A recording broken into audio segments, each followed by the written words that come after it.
എന്ത് വില കൊടുത്തും ജില്ലാ പഞ്ചായത്ത് തിരിച്ചുപിടിക്കാനുള്ള ശ്രമത്തിലാണ് ഇടതു പാർട്ടികൾ. എന്നാൽ ഇതിന് അനുവദിക്കാതെ പഞ്ചായത്ത് ഭരണം നിലനിർത്താൻ UDF ശക്തമായ പ്രതിരോധമാണ് തീർക്കുന്നത്. 17 സീറ്റുണ്ടായിരുന്ന ജില്ലാ പഞ്ചായത്തിൽ കഴിഞ്ഞ തവണ 11 സീറ്റിലും UDF ആണ് വിജയിച്ചത്. 6 സീറ്റ് മാത്രമാണ് LDFന് നേടാനായത്. എന്നാൽ ഇത്തവണ മികച്ച സ്ഥാനാർത്ഥികളെ നിർത്തി ഭരണം തിരിച്ചുപിടിക്കാനാണ് LDF നോക്കുന്നത്. എല്ലാ ചെറുപ്പക്കാരായിട്ടുള്ളവരുണ്ട്, പ്രായമായിട്ടുള്ളവരുണ്ട്, പരിണതപ്രജ്ഞരായിട്ടുള്ളവരുണ്ട്, ഉന്നത രാഷ്ട്രീയ നിലവാരം പുലർത്തുന്നവരാണ് മുഴുവൻ ആളുകളും. നല്ലൊരു പാനലാണ് ഞങ്ങൾ അവതരിപ്പിക്കുന്നത്. ഞങ്ങൾക്ക് ഇവരെ സംബന്ധിച്ച് ഒരു സംശയമില്ല.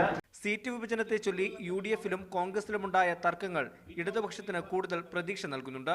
എന്നാൽ സീറ്റ് വിഭജനം കൃത്യസമയത്ത് പരിഹരിക്കാനായെന്നും ഭരണം നിലനിർത്താൻ സാധിക്കുമെന്നുമാണ് UDF ക്യാമ്പിന്റെ വിലയിരുത്തൽ. കഴിഞ്ഞ പ്രാവശ്യത്തെ 11-നേക്കാൾ മെച്ചപ്പെട്ട എണ്ണം ഈ പ്രാവശ്യം ജില്ലാ പഞ്ചായത്തിലുണ്ടാവും. ഈ സാഹചര്യത്തിൽ ഭരണ തുടർച്ച എന്നുള്ളത് ഉറപ്പാണ്. അതിനകത്ത് ഒരു സംശയമില്ലാത്ത കാര്യമാണ്. അതേസമയം ഇരുമുന്നണികൾക്കും വെല്ലുവിളിയുമായി BJPയും ശക്തമായി തന്നെ രംഗത്തുണ്ട്.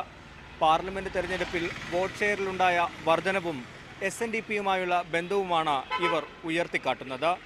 എന്തായാലും പത്തനംതിട്ട ജില്ലാ പഞ്ചായത്തിലേക്കുള്ള തെരഞ്ഞെടുപ്പ് വാശിയേറുമെന്നതിൽ സംശയമില്ല. ക്യാമറ പേഴ്സൺ രാജേഷ് വടകരയ്ക്കൊപ്പം ടോബി ജോൺസൺ, മീഡിയ 1, പത്തനംതിട്ട.